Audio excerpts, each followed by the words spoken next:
கலைஞர் தொகுப்பு வீடு வழங்காத திமுக ஊராட்சி மன்ற தலைவர் மீது வட்டார வளர்ச்சி அலுவலகத்தில் மூதாட்டி மனு. செங்கல்பட்டு மாவட்டம் அச்சிறுபாக்கம் ஊராட்சி ஒன்றியத்துக்கு உட்பட்ட காட்டுக்கரணை ஊராட்சியில் உள்ள அண்ணாநகர் பகுதியில் சேர்ந்தவர் மூதாட்டி கௌரி. இவர் கணவரை இழந்து மகன் மகள் இவர்களுடன் ஒரு குடிசை வீட்டில் 40 ஆண்டு காலமாக வாழ்ந்து வருகிறார்.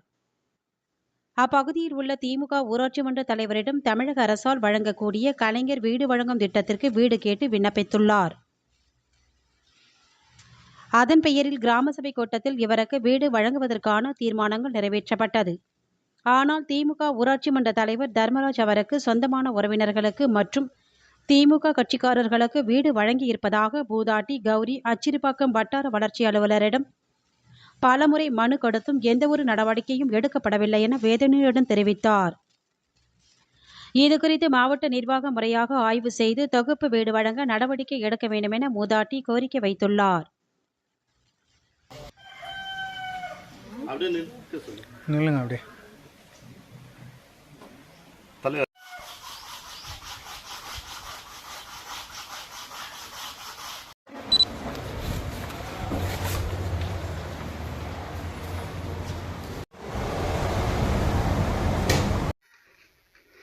வணக்கம். என் பேர் தமிழ்ச்செல்வன், அப்பா பேர் மகேந்திரன், அம்மா பேர் கௌரி. நான் காட்டுக்காரன் கிராமத்தில் வசித்து வந்திருக்கேன். மதுராந்த வட்டம், செங்கல்பட்டு மாவட்டம்.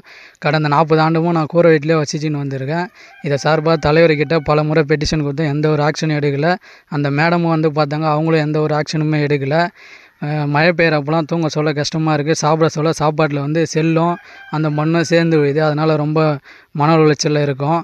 அதை தொடர்ந்து திமுகவில் இருக்கிற தர்மராஜ் ஊராட்சி மன்ற தலைவர் வந்து அவங்க கட்சி ஆளுங்களுக்கே வீடு வாங்கி கொண்டு இருக்கிறாரு.